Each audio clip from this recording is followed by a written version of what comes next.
Ya, selamat siang Pak Bagus dan Pak Fendi. Di video UTS kali ini saya akan sedikit menjelaskan tentang kode pemrograman saya. Dari yang pertama yaitu panjang benda sebenarnya adalah 120, sudah dicantumkan dalam sini. Terus diameternya 100. Kemudian yang dicekam adalah sekitar 20 mm karena cekaman bebasnya hanya sekitar 27 mm. Jadi makanya saya masukkan 20 mm supaya tidak menabrak dengan spindle-nya. Lalu toolnya, lalu di toolnya ada tool 1 biasa, lalu untuk membuat radius, lalu selanjutnya untuk membuat alur luarnya. Kemudian pemrogramannya. Di sini saya sudah mengetik terlebih dahulu. Saya akan menjelaskan sedikit.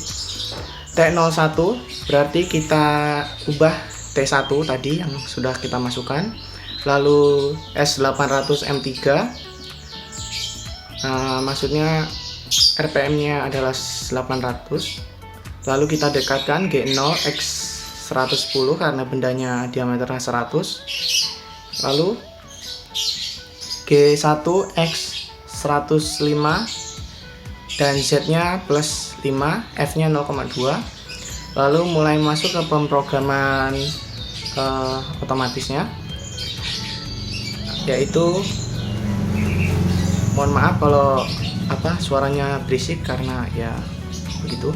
G71 U0,5 R 0,25 G71. Nah, ini mulai masuk ke program. G71 P101 Q102 U, kita kasih U karena akan ada finishing. U0,1 dan F-nya 0,2.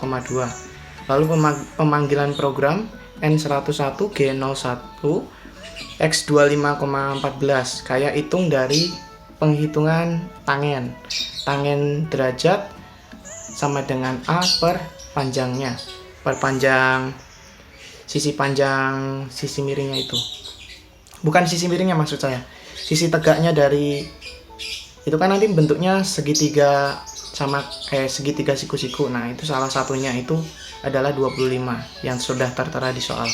Lalu G1 X54Z-25, terus lalu ada G1 X-25 Z, maksudnya Z-25 bergeser sejauh minus 25 ke arah kiri. Terus lalu ada G3 karena berlawanan arah jarum jam. Lalu G1X68 melebar sedikit sebelum nanti akhirnya akan membuat radius 3 yang kedua, yaitu G2 karena dia searah jarum jam.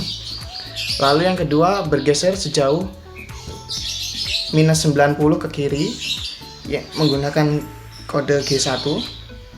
Lalu G1X94 melebar ke diameter 94. Lalu di sini akan terbuat chamfer 3 seperti di soal, yaitu C3. Lalu ini adalah pemrograman penutupan lalu dibebaskan. Kemudian ke pembuatan radius 15-nya saya ganti tool dulu. Lalu S800M3 G0 X80. Lalu ada G0 Z5 mendekati. Lalu masuk ke dalam benda G1 X74 Z-63. Lalu G3 membentuk radius yang berlawanan arah jarum jam. Kita masukkan X-nya sama karena dia radiusnya sama, titik mulai dan endpoint-nya X-nya itu adalah sama, yang berbeda hanya Z-nya. Sehingga Z-nya minus 81, R-nya R15, feeding-nya kita masukkan 0,1 saja. Lalu G0 X100 Z minus 10 artinya dibebaskan. Setelah membuat radius, kita akan membuat path alur luarnya. Path alur luarnya kita ganti tool dulu ke tool 3. Lalu G92 S500M42 seperti pemrograman yang telah diajarkan oleh Pak Fendi. G97 S400M3. Lalu G0 X57 Z5 M8. maaf berisik. G0 X57 Z5M8 mendekati. Lalu G1 Z-44 F nya 0,5 hanya mendekati saja. Kemudian G75R1. Lalu ini mulai masuk ke pemrograman part alur luarnya. G75 X49 Z-46 P1000 key-nya 2500 R0 VD-nya kita masukkan 0,1 saja. Lalu kita bebaskan G0 maksud saya. X-nya 110, Z-nya 10. Lalu M5 dan M30. Untuk anunya kita mulai untuk simulasinya. Mungkin akan saya percepat dalam video ini supaya tidak terlalu panjang dalam menguploadnya.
Ya, begitulah untuk UTS ulangan tengah semester saya pada 9 September ini. Untuk kekurangannya saya mohon maaf. Selamat siang dan salam IKL.